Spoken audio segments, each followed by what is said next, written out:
말 중에서 소만에 해당하는 말입니다. 소만. 햇빛이 풍부하고 만물이 생장하는 이 가득 차다는 뜻을 가진 소만입니다. 그래서 우리 인간에게 우리는 무엇을 채우려고 할까? 무엇을 채우려고 할까? 우리 인간에게 가장 소중한 것은 무엇일까? 여러분 무엇이라고 생각하십니까? 우리에게 무엇이 가득 찼으면 참 좋겠습니까? 여러분 저는 사랑이라고 생각을 합니다. 주님의 사랑이 우리를 꽉 채워주시기를 바랍니다. 왜 사랑이 소중할까? 이 사랑은요, 우리의 때로는 아픔, 우리의 슬픔, 그리고 우리의 괴로움, 이것을 모두 이기게 하는 힘이 사랑에 있기 때문입니다. 우리가 공동체를 사랑하고 족보를 사랑하고 그리고 가족을 사랑하고 자신도 사랑하는 것은 결국 뭡니까? 우리가 사랑에 모아지는 거예요. 사랑으로 모아진다는 겁니다. 그래서 우리 고린도전서 13장 13절에 그런 점 믿음, 소망, 사랑 그 중에 제일은 사랑이다. 그렇습니다. 사랑이 끝까지 가장 중요한 것으로 남기 때문입니다. 그런데 사랑이 이렇게 소중하고 중요하고 마지막까지 남는 것은 이 사랑이라고 말을 하는데 사랑하기가 쉽습니까? 어렵습니까? 사랑하기가 참 말대로 쉽지가 않습니다. 여러분 사랑이 얼마나 어려운지 모릅니다. 우리는 사랑이라고 말을 하지만 우리가 그 사람을 사랑하는 것인지 아니면 그 사람을 나의 욕망을 충족시켜 줄 것을 기대하는 것인지를 사실은 구분이 안 될 때가 너무나 많습니다. 부모가 자식에 대한 사랑이 참 숭고하다고 하잖아요. 우리가 다른 사랑에 비해서 이승간의 사랑에 비해서 부모의 사랑이 자녀에 대한 사랑이 참 숭고하다고 이야기합니다. 그러나 그 부모의 사랑도 얼마가는 부모의 욕심이 묻어가 있고 얼마가는 그의 자기 중심성이 뒤섞여 있다는 것입니다. 그래서 사랑이라는 이름으로 자녀들이 얼마나 부담을 가지고 상처를 받고 그리고 그 삶이 망하게 되는 경우도 있습니다. 제가 공부할 때 이야기입니다. 많은 사람들이요 자녀가 이렇게 공부를 하잖아요. 참 그 부담감이 엄청나기 때문에 제가 아는 사람 멀리 알지는 못하고 가까이 지낸 사람은 아니지만라도 한두 명씩 꼭 신림동에서 자살을 합니다. 시험이 다가오면. 어제도 제가 어느 목사님을 만나서 그런 이야기를 들었어요. 아니 제가 어디 가면 저를 소개할 때 이렇게 이야기를 해요. 아니 저 양반은 오랫동안 공부했다고 저는 굉장히 창피하거든요. 창피한데 그런 이야기를 해요. 그러면은 그 상대방이 받아서 하는 이야기가 뭐라고 그러냐 그러면은 아니 내 주위에도 공부 오래 한 사람이 있는데 그 사람은요 처음에는 사고시험을 준비하다가 그 다음에 안 돼가 부모가 7급을 준비하라고 그랬다가 그래도 시험이 안 돼가지고 9급 시험을 준비하라 그랬대요.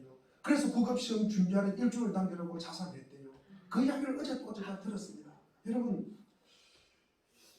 이게 우리의 어떤 자녀를 사랑한다고 하지만 그 자녀에게 얼마나 그것이 억압이 되겠어요. 그죠? 부담이 되겠어요. 그 자녀를 망치는 일입니다. 우리가 사랑 없이 살 수 없음에도 이 사랑하는 것 자체가 너무 힘들기에 그래서 우리가 이것이 뭡니까? 인간의 큰 한계라는 거죠. 인간이 사는 딜레마라는 것입니다. 인간이 어떤 고통의 원인이라는 것입니다. 하나님은 사랑할 능력이 인간에게는 부족한 것 압니다. 그래서 우리에게 하나님께서 사랑을 요구하지 않습니다. 그 사랑 대신에 뭐를 먼저 요구하십니까? 믿음을 먼저 요구한다는 거죠. 믿음을 먼저 요구합니다. 그래서 우리가 믿음이란 무엇일까? 믿음이란 무엇일까? 큰 폭포 위를 외주를 타는 사람이 있었어요. 그거를 이쪽에서 저쪽으로 건너갑니다. 그래서 이 사람이 외주를 타고 건너가요. 보는 사람이 얼마나 마음이 졸이겠습니까? 아마 이 이야기를 듣는 이 순간에도 아마 손에 땀이 아마 나는 분이 계실 거예요. 얼마나 졸이겠어요. 끝까지 완주를 했어요. 그러니까 사람들이 박수를 치고 막 그럽니다. 그런데 이분이 그래요. 제가 온전하게 이 외주를 타는 것을 건너올 줄을 믿었습니까? 이러니까 교회 다니는 사람들은 잊지만 여하튼 그렇게 이야기했어요. 그러니까 이분이 뭐라고 그러냐 그러면 저 혼자도 건널 수 있지만도 사람을 등에 한 번 업고도 제가 건널 수 있음을 믿습니까? 이러니까 사람들이 예 그래요. 그런데 다음 말이 중요합니다. 여기서 계시는 분 중에 한 분이 나오세요. 제가 업고 건너겠습니다. 그러니까 나오는 사람이 있었겠습니까? 없었겠습니까? 없어요. 각자 상상에 맡기겠습니다. 여러분 우리가 왜 그럴까? 왜 그럴까? 우리가 믿는다고 했는데 왜 나서지 못할까? 왜 나서지 못할까? 믿음은요 엄청난 모험이 다르기 때문입니다. 우리가 믿음은 조금 전에 기도한 우리 청년처럼 눈에 보이지 않는 길을 가는 거예요. 그래서 그 믿음이 엄청 어려운 거예요. 어려운 거예요. 모험이 따르고 위험이 따르다는 말씀입니다. 그 사실을 아는 지식, 그 다음에 우리의 감정이 움직이게 되고요. 그리고 의지적 결단이 있어야 되는 것입니다. 그래서 믿음은 사람과의 관계 안에서 믿음이 생기는 거예요. 이 관계가 없으면 믿음이 생길 수도 없다는 말입니다. 그 사랑의 관계 안에서 믿음이 생성이 되는 거예요. 믿음이 자라간다는 말씀입니다. 이 땅에서 그 믿음이 자라도록 품을 수 있는 곳이 어디입니까? 이게 가정이라는 거예요. 가족이라는 거예요. 가족. 그 범위를 우리가 조금 넓히면은 우리 믿음의 공동체인 교회 공동체라는 것입니다. 우리가 일주일에 우리가 가족들은 매일 만나잖아요. 우리 김일우 목사는 멀리 떨어져 가지고 우리 못 만나지 말아도 아마 그래도 제가 듣기로는 영상 통화를 매일 한대요. 영상 통화를 매일 한대요. 제가 어디 카톡으로 이렇게 전화를 시도해 봤는데 잘 안 되더라고요. 그래서 목소리를 못 들었습니다만 우리가 가족은 한 가정에 우리가 얼굴을 맞대고 살아가요. 얼굴을 맞대고 살아갑니다. 우리 그래도 우리 이게 공동체는 근데 일주일에 한 번은 보잖아요. 우리 매일 새벽기도 나오시는 분도 보지만도 또 수요일에 우리가 만나는 분도 있지만도 그래도 최소한 우리는 일주일에 한 번 정도는 얼굴을 갖다가 맞대는 사람들입니다. 그래서 우리가 이 땅에 믿음이 자라갈 수 있도록 영향력을 미치고 관계를 형성할 수 있는 것은 가까이 만나는 사람입니다. 가까이 만나는 사람입니다. 제가 수요예배 때 요한복음 5장 말씀을 전했습니다. 하나님을 믿는다고 고백하면서 왜 우리 자신은 하나님의 형상, 하나님의 모습을 갖다가 보지를 못할까? 왜 하나님의 음성을 듣지를 못할까? 왜 하나님의 말씀이 각자의 심령에 살아 역사하는 것을 느끼지를 못할까? 왜 그렇습니까? 이것은 관계가 없기 때문에 그렇습니다. 그 사람하고 연결점이 없기 때문에 그렇습니다. 이는 바른 믿음이 없기 때문이라고 말할 수 있는 것입니다. 하나님께 자신의 삶을 온전히 맡기지 못했기 때문이라고 말할 수가 있습니다. 사람들이 영원한 생명을 믿는다고 말은 하는데 막상 영원한 생명이신 예수 그리스도를 따라 살아가라. 그러면은 다 주저한다는 거예요. 이것이 주님의 한탄이라는 것입니다. 이것이 요한복음 5장 40절 말씀입니다. 그러나 너희가 영생을 얻기 위하여 내게 오기를 원하지 아니하는도다. 이것이 우리 주님의 한탄이라는 말씀입니다. 그리스도인들은요 자꾸 세상을 바꾸려고 그래요. 세상을 바꾸려고 그래요. 타자를 바꾸려고 그럽니다. 다른 사람을 바꾸려고 그래요. 세상의 변화는 우리의 사명이 아닙니다. 우리의 사명은 나 자신을 변화시킵니다. 나 자신을 변화시키는 것입니다. 다른 사람을 변하게 하려고 그러면 뭡니까? 싸움이 일어나잖아요. 싸움이 일어나잖아요. 날마다 우리 정치판 보면 뭡니까? 날마다 싸움 하잖아요. 말싸움을 갖다가 이렇게 잘하는 사람들 처음 봤어요. 여러분 한번 생각해 보십시오.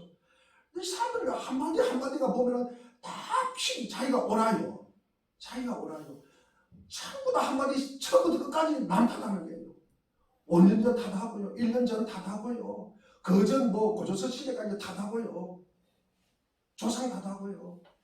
조금 자기 유익한 건 뭡니까? 자기 잘했다는 거예요. 여러분 우리가 참 이 땅을 살아가면서 세상은요 우리가 하나님께서 변화된 우리를 통해서 변화를 시켜가는 거예요. 하나님이 우리를 변화시키고 세상을 참 변화시켜가는 것입니다. 그런데 우리가 자신을 변화시키려고 하지 않고 자꾸 세상을 갖다가 변화시키고 타자가 변해야 된다고 자꾸 이야기를 하는 거예요. 그러니까 세상이 뭐라 그럽니까? 다른 사람이 뭐라 그럽니까? 너나 잘해라. 너나 잘해라. 우리가 세상을 고치는 것은 하나님의 일입니다. 우리의 사명은 말씀을 나에게 적용해서 회개하고 그리고 나 자신을 변화시키는 거예요. 내가 변화되면 남편이 변화되고요. 내가 변화되면 아내가 변화되고 내가 변화되면 부모가 변화되고 내가 변화되면 아이들도 변화되고 목사가 변화되면 성도가 변화되고 이웃도 변화되는 거예요.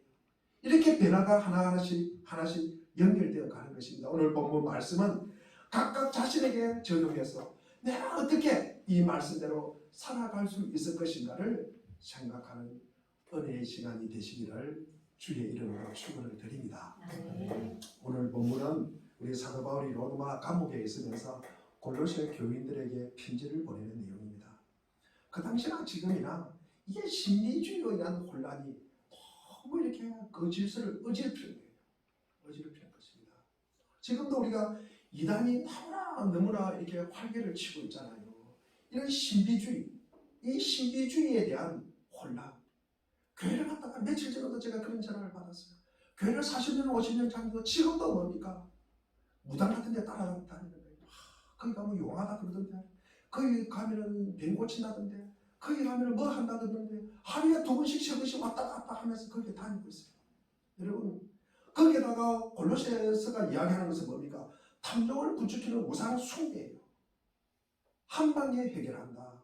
한 방에 해결한다. 이것은 자기 자신이 변화되는 것이 아니고 여러분 이 우상, 욕심 이것을 갖다가 더 자기 자신을 갖다가 감화시키는 내용이잖아요.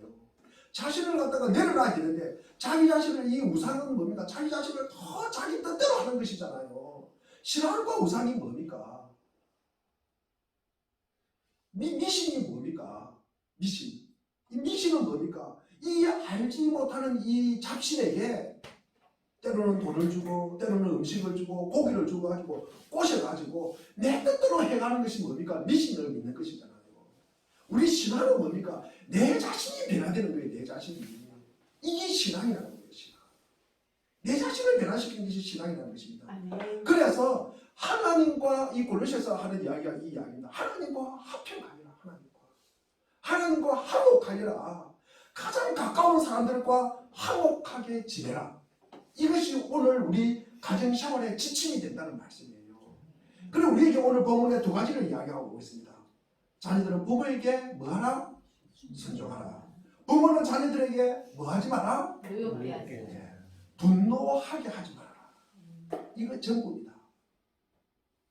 순종하고 자녀들에게 부담되게 하지 말고 노엽게 하지 말고 그리고 분노하게 하지 말아라. 하지 말아라. 그 말씀입니다. 이것은 우리가 부모와 자식 간의 관계는 인간이 만들어준 가장 가까운 관계입니다. 이것은 뭡니까? 우리가 나눌 수 없는 관계잖아요. 나눌 수 없는 관계입니다. 우리가 가끔 이야기하면 자식이 말을 안 들으면 호적을 파해버린다. 호적 파해버린다고 이게 자기가 피줄이 아닌 거 아니잖아요. 그러잖아요. 그래서 인간이 만든 관계 중에서 가장 가까운 관계. 이것은 부모와 자식 간의 관계. 배우자도 헤어지면 남이잖아요. 그런데 이 부모와 자식 간의 관계가 인간이 만든 것 중에서는 가장 가까운 관계라는 거예요. 그래서 이 관계의 핵심 중의 핵심, 그 관계를 오늘 우리에게 말씀하고 있는 것입니다. 우리 20절은 긍정으로 21절은 부정으로 되어 있는데 먼저 자녀들에게 이야기합니다. 부모에게 순종하라. 부모에게 순종하라. 자, 그러면 이게 순종이라는 뜻이 무엇일까? 참 궁금하잖아요. 그렇죠? 우리가 말로 우리가 국어사전 제가 찾아보니까 순하게 복종하라. 그렇게 나와 있더라고요. 그것까지는 우리가 좀 잘 와닿지 않잖아요. 자, 우리가 순종이 무엇일까? 우리가 원문을 제가 찾아보니까 우리가 순종은 히파쿠오라 그럽니다. 히파쿠오. 이거는 히포와 아쿠오의 합성이에요. 그래서 히포이라면 히포는 아래서라는 뜻이에요. 아쿠오는 듣는다는 뜻이에요. 자, 그러면 우리가 순종이라는 뜻이 뭐다? 아래에서 듣는다. 위에서 듣는 것이 아니라 아래에서 듣는 것이 순종이라는 뜻입니다. 그래서 사람들은 부모님한테 우리가 편하게 하고 먹을 거 많이 사주고 그러면 효도한다고 생각합니다. 그런데 성경은 부모님 말씀하실 때 위에서 듣지 말고 아래에서 들으라. 여러분 조금 와닿습니까? 아래에서 듣는다. 아래에서 듣는다. 자, 왜 성경은 이렇게 말씀하실까? 그 당시나 지금이나 자녀들이 부모에게 말을 안 듣는 애들이 참 많은 것 같아요. 그죠? 예. 그러니까 이게 성경이 아마 이렇게 기록되어 있겠죠. 자녀들은 부모님의 의견에 늘 배척을 해요. 늘 부모님 뭐라고 배척합니까? 제가 가끔 시골에 살았던 이야기 하면요, 애들이 상상이 안 되잖아요. 상상이 안 되잖아요. 그게 옛날 생각이에요. 옛날 생각에서 조금 더 가면 뭡니까? 이제 조금 요즘 말로 이야기하면 꼰대라 그래요. 꼰대. 구식이야죠. 구식. 그럼 이 말은 뭡니까? 안 들으려고 하는 거예요. 안 들으려고. 자, 그러면 부모 입장에서는 이런 이야기를 들으면 참 거절당하는 기분이잖아요. 그죠? 이게 이제 그 부모가 살아가는 세대 그 모습도 듣고 이해가 되어야 되는데 이게 대화가 단절되면 관계가 형성이 안 되잖아요. 그런데 자녀들은 부모님과 대화 안 하면 안 돼요. 우리 애들도 그런 것 같아요. 그냥 저하고 이야기를 잘 안 하는 것 같아요. 그냥 시간이 아깝다 그래요. 바쁘대요. 바쁘대요. 일하러 가야 된대요. 이게 부모와 자녀 간의 이게 대화의 단절. 이것은 뭡니까? 자녀가 아래서 듣지 않는다는 거예요. 그런 우리에게 성경은 부모 말씀 참 아래서 들으라. 겸손하게 들으라 라고 말씀합니다. 요즘 우리 사회는 사사시대와 참 유사하다. 사사시대의 특징이 무엇입니까? 자기 소견에 옳은 대로 행하는 것. 그죠? 각자 자기 잘난 맛에 사는 거예요. 우리 한번 생각해 봅시다. 그러면은요, 부모 말을 안 들으면은 우리가 지난주도 제가 말씀을 드렸지만도 이 부모가 하나님을 갖다가 대신한다. 그러니까 보이는 하나님을 대신하는 것이 부모다. 그러면 부모 말 안 들으면 하나님 말 안 듣는 거예요. 하나님 말씀 안 듣는 거예요. 하나님 말씀 안 들으면 성경의 말씀 듣겠어요.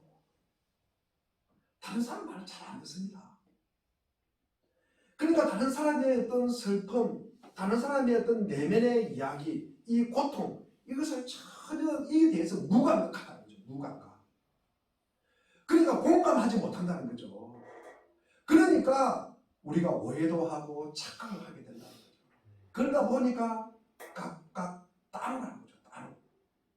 따로가 지옥이라는 거죠. 지옥. 여러분, 우리가 한 가정 안에, 한 지붕 안에 살아가지만도 부부도 한 입을 듣고 자다가 돌아서면요, 그것이 지옥이에요. 돌아 누우면 그것이 지옥이라고요. 대화를 안 한다. 그것이 지옥이라는 것입니다. 성경은 그래서 들으라고 합니다. 안에서 들으라고 합니다. 어린 시절부터 부모의 말씀을 알아서 듣는 훈련이 반드시 필요합니다. 아이들이 세상에서 가장 사랑하는 사람들이 누굽니까? 부모잖아요. 부모. 이게 부모는요, 자식에게요, 조건 없이 해줘요. 대값이 해줍니다. 때로는요, 헌신적입니다. 눈물로 기도하고요, 아프다 그러면 간호하고요, 필요하다 그러면요, 돈이고 뭐고요, 부모의 피를 팔아서라도 다 제공해 주려고 그러는 거예요. 이게 부모잖아요. 늘 뭡니까? 세상에 내 입장을 갖다가 이해하는 사람이 누가 있어요? 근데 부모는 뭡니까?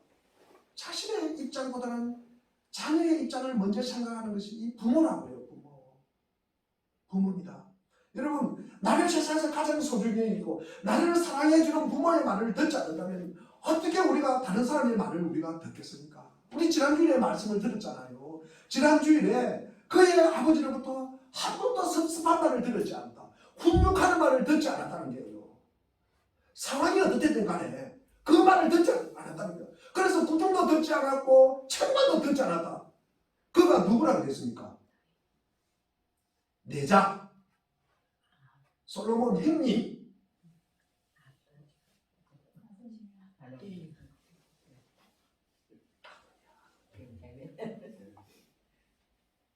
압살롬의 동체. 그죠? 아들이야. 그래서 지난주에 제가 아도니아에 대해서 상세하게 설명했습니다. 부모에 대한 반대뿐만 아니라 새 엄마를 자기 아내로 삼고자 하는 애잖아요. 우리는 부모에게서 아래서 듣는 훈련을 받아야 합니다. 그래야 남의 말을 경청하고 공감하는 법을 갖다가 습득을 하게 되는 거예요. 거기에서 뭡니까? 관계가 형성이 되는 거예요. 관계가 형성이 되는 것입니다. 제가 지난주에는 좀 바빴습니다. 월요일은 목사 합창단에 가자 그러고, 또 월요일은 지난주에는 제가 화요일 또 있으니까 누가 점심 먹으러 또 밥 먹으러 가세요. 수요일은 또 시간이 없다고 영도 농장에 갔다 오잖아요. 그래서 빨리 갔다 왔습니다. 근데 목요일 하루 쉬고 금요일 또 되니까 또 금요일 어느 분이 와가지고 밥 먹자고 갑자기 찾아와서 12시 5분 전에 와가지고 목사님 식사 안 했죠? 밥 먹으러 가세요. 그래서 또 밥을 먹었습니다.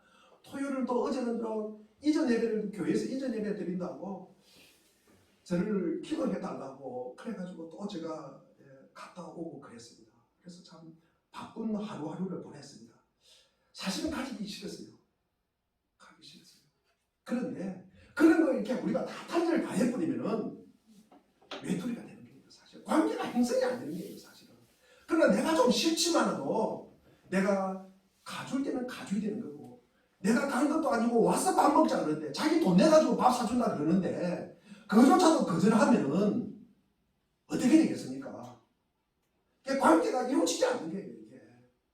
그래서 때로는 우리가 좀 불편하지만, 때로는 내가 좀 싫지만도 그것을 우리가 무릅쓰고 살아가는 것이 우리의 인생이다. 제가 그런 생각을 하게 됩니다. 우리가 이 땅에서 가장 신뢰하는 부모, 우리가 부모에게서 그를 배우지 않는다면 우리가 누구에게서 믿고 그리고 신뢰하고 그리고 이것을 배우겠습니까? 그래서 성경은 자녀들아 부모의 말씀을 잘 들어라. 아래서 들어라. 그런데 오늘 본문에 보니까 참 부담스러운 단어가 있습니다. 우리 20절 한번 읽어보겠습니다. 골로새서 3장 20절입니다. 시작. 자녀들아 모든 일에 부모에게 순종하라. 이는 주 안에서 기쁘게 하는 것입니다. 여기서 부담되는 단어가 뭐일까? 기쁘게 아니네. 또 모든 일에 이런 모든 일을 하는 게 참 부담스럽지 않습니까? 이게 그냥 뭐 우리가 좀 할 거는 하고 안 할 거는 안 해야 되는데 이게 하나님의 뜻은 분명합니다. 모든 일에 순종하는 거예요. 우리가 말이 된다고 하는 소리만 듣지 말고 때로는 부모님이 모든 일에 때로는 나에게 때로는 부모님이 우리에게 유산을 주겠다는 거예요. 뭐 우리에게 유익한 것을 줄 때 그때만 귀를 쫑긋해서 듣는 것이 아니라 모든 일에 들어가는 거예요. 참 쉽지 않지만 우리가 부담이 되지만 들어야 하는 내용입니다. 그리고 우리 20절 하반절에 보니까 조금 전에 읽었던 것과 같이 이는 주 안에서 기쁘게 하는 것이다. 본문에서 이 일이 주 안에서 기쁘게 하는 것임을 알려주고 있습니다. 자, 우리가 주 안에서 부모님을 기쁘게 한다는 뜻이 아니에요. 우리는 주 알고 있기를 부모님을 주 안에서 부모님을 기쁘게 한다. 그런 뜻이 아니라 주님을 기쁘게 하신다는 뜻이에요. 우리가 순종한다는 것은 뭡니까? 부모를 기쁘게 하는 것이 아니라 주님을 기쁘게 한다는 뜻입니다. 여러분, 우리가 모든 일에 부모에게 순종하는 것은 주님을 기쁘시게 하는 것이다. 자, 우리가 부모에게 순종하면은 부모님이 기뻐하는 것이 아니라 이 사도 바울이 주님이 기뻐하신다고 말씀을 하고 있습니다. 고린도후서 우리 5장 9절에 보면은 그러자 우리는 몸으로 있든지 떠나 있든지 주를 기쁘시게 하는 자가 되기를 힘쓰노라. 여기서 몸으로 있든지가 무슨 뜻입니까? 우리가 살아있든지 떠나있든지는 죽었든지 라는 뜻입니다. 우리가 살아있든지 죽어서 천국에 가든지 주님을 기쁘시게 하는 삶을 살아야 한다. 왜 우리가 천국에 갑니까? 왜 우리가 천국에 갑니까? 우리가 천국 가면 너무 편하게 살고 우리가 너무 이렇게 기쁘게 살고 그것 때문에 우리가 천국 갑니까? 성경에 보니까 그렇지 않아요. 성경은요, 우리가 천국에 가는 것은요, 주님을 기쁘시게 하고 가는 거예요. 자, 우리 에베소서 5장 10절 한번 읽어보겠습니다. 에베소서 5장 10절 시작. 주님께서 기뻐하시는 일이 무엇인지를 분별하십시오. 예. 주를 갖다가 기쁘시게 할 것이 무엇인지를 우리가 분별하라. 자, 우리가 시험하라. 무엇인지 시험하니 보라. 그 이유가 로마서 14장 8절에 나와 있습니다. 로마서 14장 8절 말씀을 읽어보겠습니다. 시작. 우리는 살아도 주님을 위하여 살고 죽어도 주님을 위하여 죽습니다.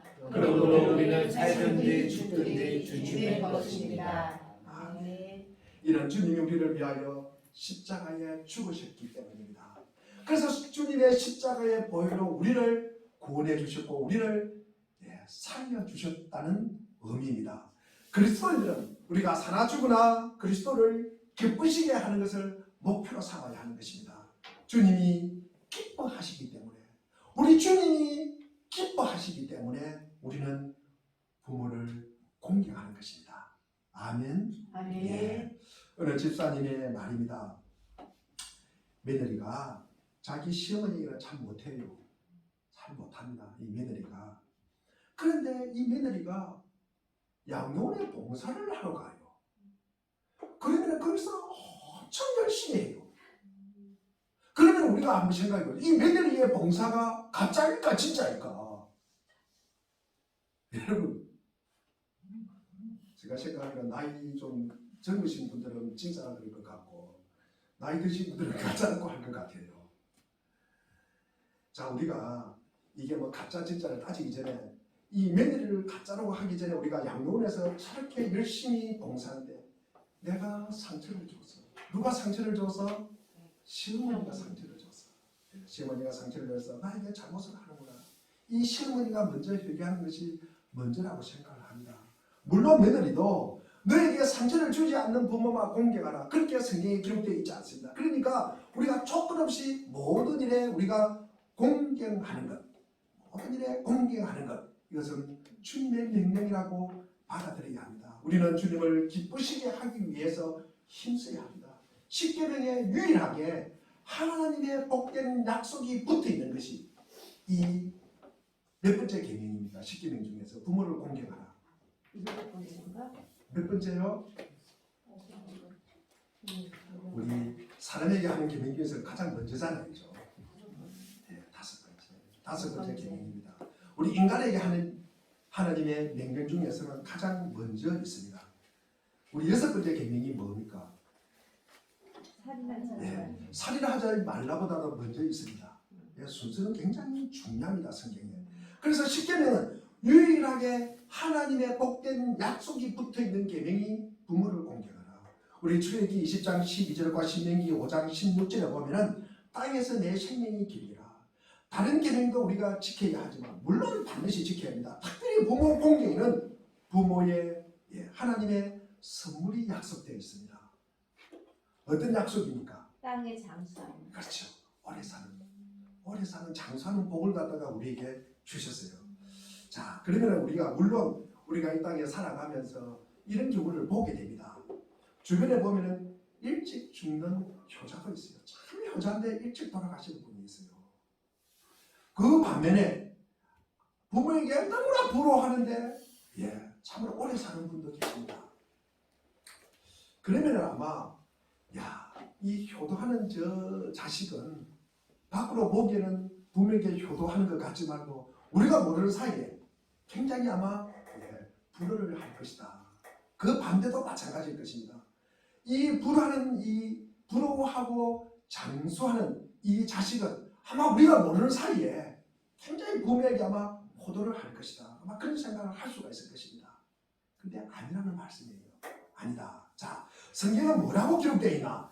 땅에서 내 생명이 길리라. 그것만 딱 기록된 것이 아니라 그 앞에 뭐가 기록되어 있냐? 그러면 우리 출애굽기 20장 12절 말씀을 한번 보겠습니다. 자, 시작.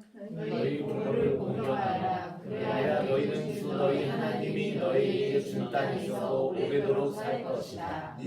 너희 부모를 공경하라. 그래야 너희 하나님이 너희에게 준 땅에서 오래 살 것이다.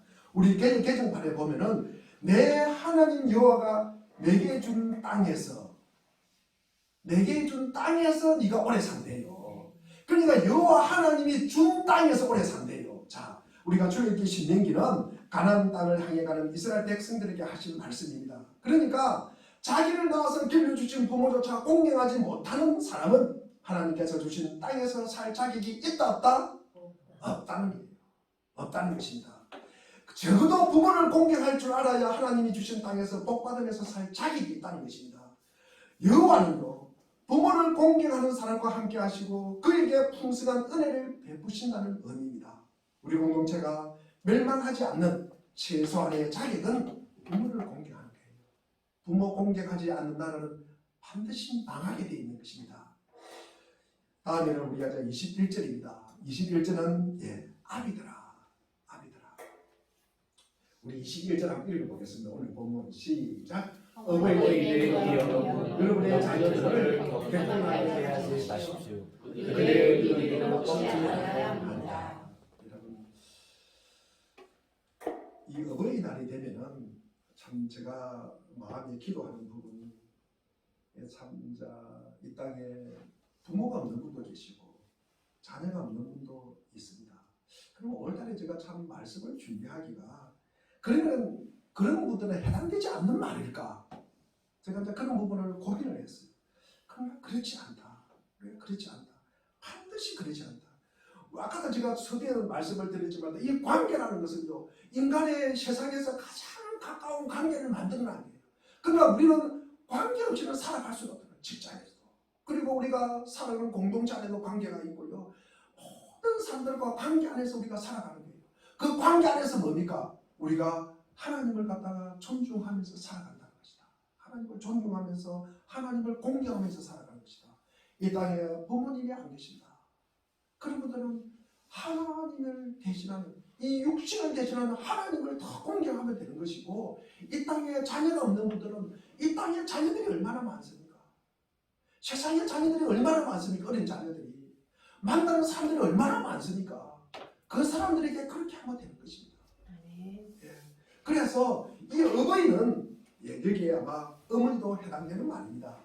아버지가 성경에 아마 이런 걸 기록된 거 보면은 아버지가 자녀들을 노엽게 많이 하는 것 같아요. 저를 보면 아마 그런 것 같습니다. 특히 부모가 명심할 것은 자녀들의 마음에 분노가 쌓이게 하면 안 된다. 그죠? 굉장히 중요한 이야기예요. 자녀들에게 분노가 되면은 낙심을 한다는 거예요. 낙심을 할까 함이라. 우리 개정판에 보면 그래요. 우리가 어버이들이 이 자녀들을 갖다가 낙심할게 합니다. 그럼 낙심하면 안 된다는 말이잖아요. 낙심이라는 단어를 제가 찾아보니까 아시메고라 그래요.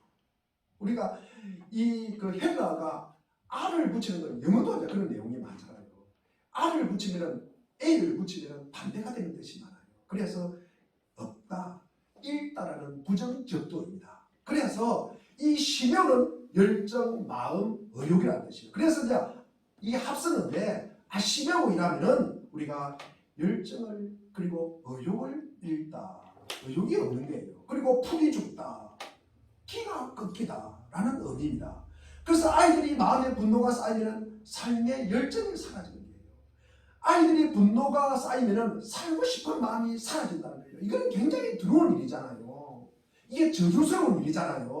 이 저주라는 단어를 또 찾아보니까 아나라고 하는데 이 저주라는 단어는 묵다라는 뜻이에요. 묵다.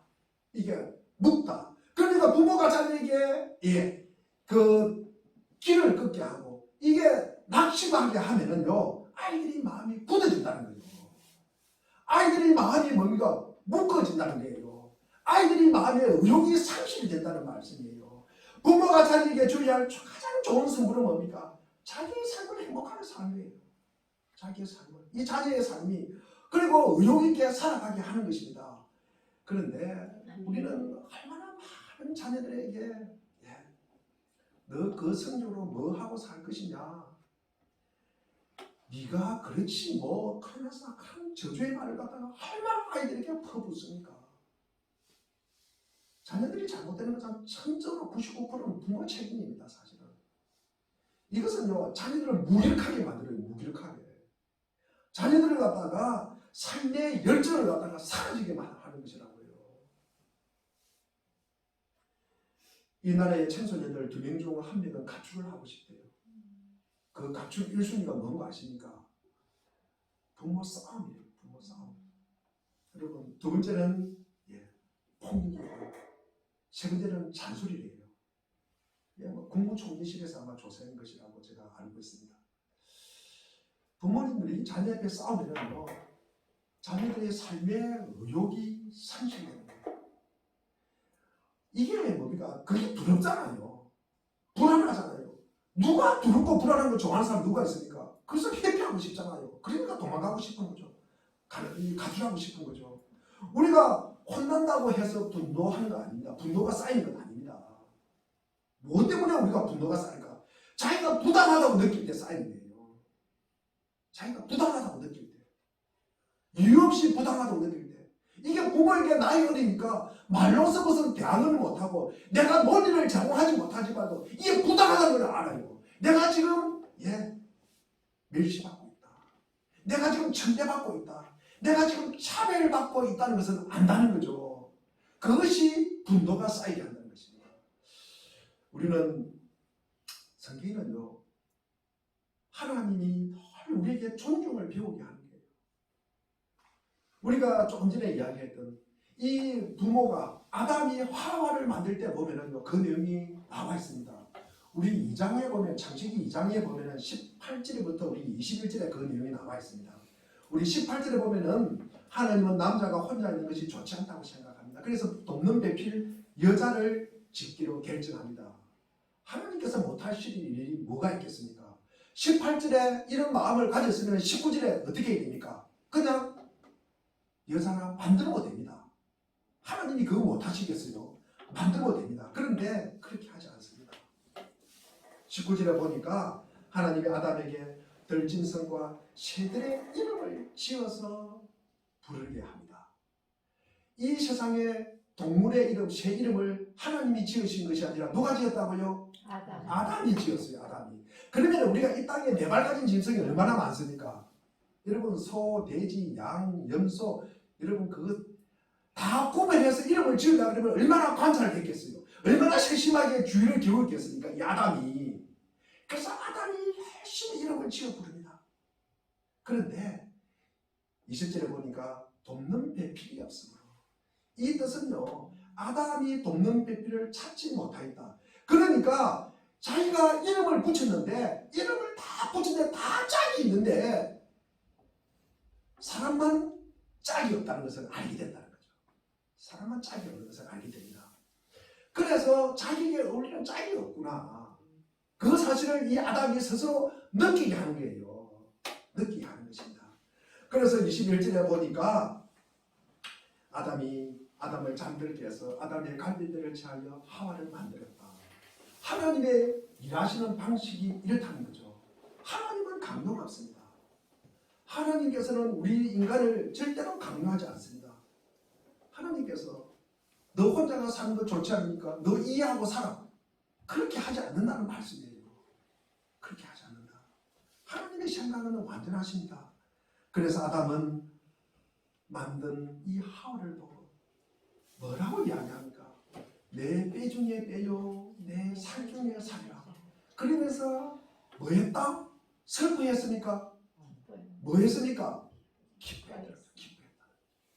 자기의 필요성을 깨달았다는 거죠. 그래서 기뻐하는 거예요. 기뻐하는 것입니다. 하나님은 이미 아셨지만 강요하지 않습니다. 늘 상대를 존중합니다. 아담의 의견을 존중하고 필요성을 깨닫게 했다는 거예요. 아이들을 존중하고 우리가 필요성을 깨닫게 우리가 양육한다면 아이들이 부모를 싫어할 리가 만무합니다. 아이들을 존중하지 않고 우리가 강요를 하면은 대화가 단절돼요. 관계가 형성되지 않습니다. 사람은요, 옳은 말에 변화가 될 것일까? 여러분 한번 생각해 보세요. 옳은 말을 자꾸 해주면 이해가 변화가 될까요? 아니요.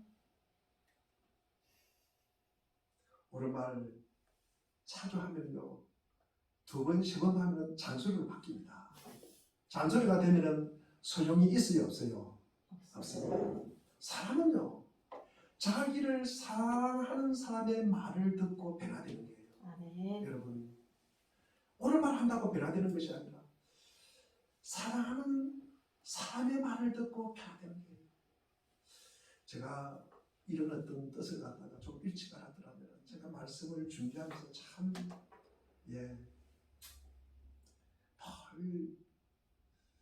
이게 참 말씀을 전하는 자의 복이라고 생각합니다. 말씀을 준비하면서 제가 은혜를 받아야 되잖아요. 제가 어떻게 여기 계시는 분들의 마음을 갖다가 속속들이 알겠습니까? 그래서 말씀을 준비할 때 내가 가장 은혜 받는 부분만 그 말씀을 추려서 제가 전하는 것입니다. 그것이 아마 말씀을 전하는 자의 복이 아닐까, 제가 그런 생각을 하게 됩니다. 사람은 자기를 사랑하는 사람의 말을 듣고 변화되는 것이다. 자, 우리 오늘 말씀을 우리가 이제 20절과 21절을 갖다가 따로따로 읽으면 절대 안 됩니다. 그렇잖아요, 그죠? 따로따로 읽으면 안 됩니다. 이걸 함께 읽어야 돼요. 자녀들은 부모에게 모든 일에 순종하고, 그러나 부모는 자녀들이 분노하지 않도록 해야 된다. 지나친 간섭, 폭력은 순종을 요구하면 그렇게 하면 안 됩니다.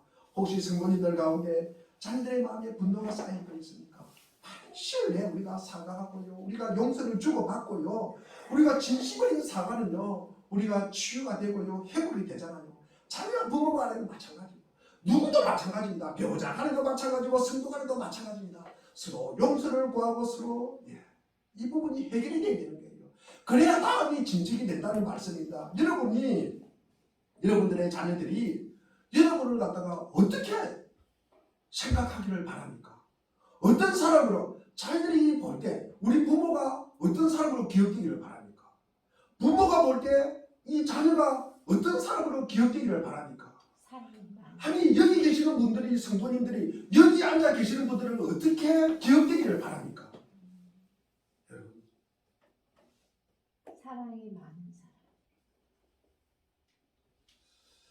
우리가 한평생 살아가면서 자기 하고픈 것만 하고 사는 사람이다가 아니라 주님의 말씀에 이끌려 살아가는 사람, 그런 부모요, 그런 자녀요, 그런 성도입니다. 그 사람이 우리의 남편이고 우리의 아내가 되고 우리의 자식이 되고 우리의 성도가 되는 것입니다. 하나님 앞에 신실하고 진실하게 살았고, 아내를 위하여, 남편을 위하여, 자식을 위하여, 성도를 위하여 성님으로 우리가 아름다운 열매 맺는 삶을 살았다고 기억되시기를 바랍니다. 이 아름다운 관계 안에서 믿음이 자라가고, 그리고 열매가 맺어지는 것입니다. 우리 영화 쇼생크 탈출이라는 영화가 있습니다. 감옥 안에서 수십 년을 보낸 이 브룩스라는 사람이 나오는데, 이 가슴팍으로 추록을 합니다. 혼자서 살아보려고 하지만 너무 힘듭니다. 적응이 안 됩니다. 다시 범죄를 해서 내가 감옥에 가고 싶어요. 그런데 그것도 예의치 않습니다. 결국 브룩스는 허름한 모텔방에서 자살을 하고 맙니다. 감옥에서 벗어나 자유를 찾았는데 오히려 갇혀 있는 시절을 그리워한다는 사실은 인간에게 소속된 이 신밀한 관계가 얼마나 소중한지를 깨닫게 하는 거예요. 깨닫게 하는 거예요. 우리가 생각할 때는 감옥이 뭐가 좋을까 그러지 말고, 내가 아는 사람이 감옥에 있는 거예요. 내가 그 시절에 그 감옥에 있는 그 친구가 참도 초코파이 하나 나눠 먹고 그 시절이 그리운 거예요. 그리운 거예요. 밖에서 그것을 누리지 못한다는 거 아닙니까? 이 사람의 관계가 그만큼 중요하다는 거예요. 그게 비록 어디일지라도, 감옥일지라도 그 관계가 너무나 중요하다는 것입니다. 우리가 믿음이 관계 안에서 그렇게 형성이 되는 거예요. 특별히 사랑의 관계 안에서 믿음이 형성이 된다는 말씀입니다. 우리가 어디든 마음대로 갈 수 있지만 아무도 환영해 주는 이가 없는 사람은 진정으로 자유로운 삶이라고 할 수가 없습니다. 가족, 친척, 직장, 그리고 친구, 성도의 관계가 인간의 삶에 차지하는 비중이 얼마나 큰지를 우리는 새삼 희한히 볼 일입니다. 자녀들은 부모를 생각하면 참 죄인된 심정입니다. 부모들은 자식들을 생각하면 참 미안한 마음뿐입니다. 후회되는 일일 뿐입니다. 교우들 간의 관계도 마찬가지입니다. 서로 미안하고요. 서로 때로는 죄송하고요.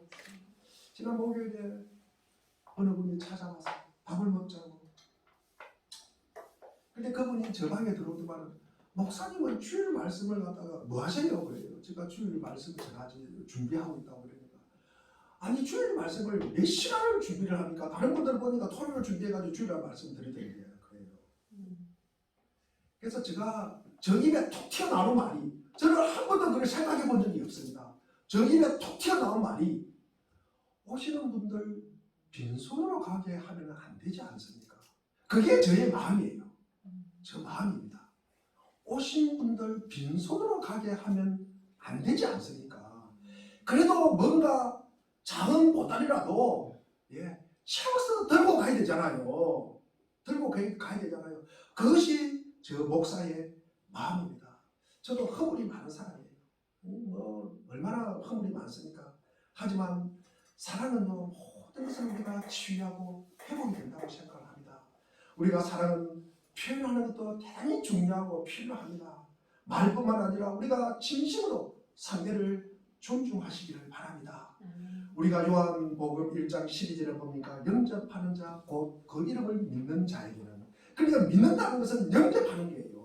믿는다는 것은 받아들이고 수용하는 거고 납득하는 거예요. 그것을 확인하는 것입니다. 필요한 것만, 내가 유익한 것만 받아들이는 것이 아니라 있는 그대로의 상황, 현실, 그 관계를 갖다가 받아들이는 거예요. 부모와 자식 간의 관계도 마찬가지, 배우자 간에도 마찬가지, 성도 간에도 마찬가지라는 것입니다. 있는 그대로를 받아들이시길 바랍니다. 때로는 우리가 많이 본인이 부족해요. 우리가 능력에 한계가 있어요. 오해도 있을 수가 있습니다. 우리는 각자 그 상황에서 우리가 상대방을 다 이해할 수는 없어요. 그리고 우리가 상대방의 마음속을 다 우리가 볼 수도 없습니다. 그러나 우리가 지나고 보면은요, 맑은 정신으로 내가 참 사랑합니다. 그 한마디 못한 것이 한이 될 때가 있어요. 한이 될 때가 있어요.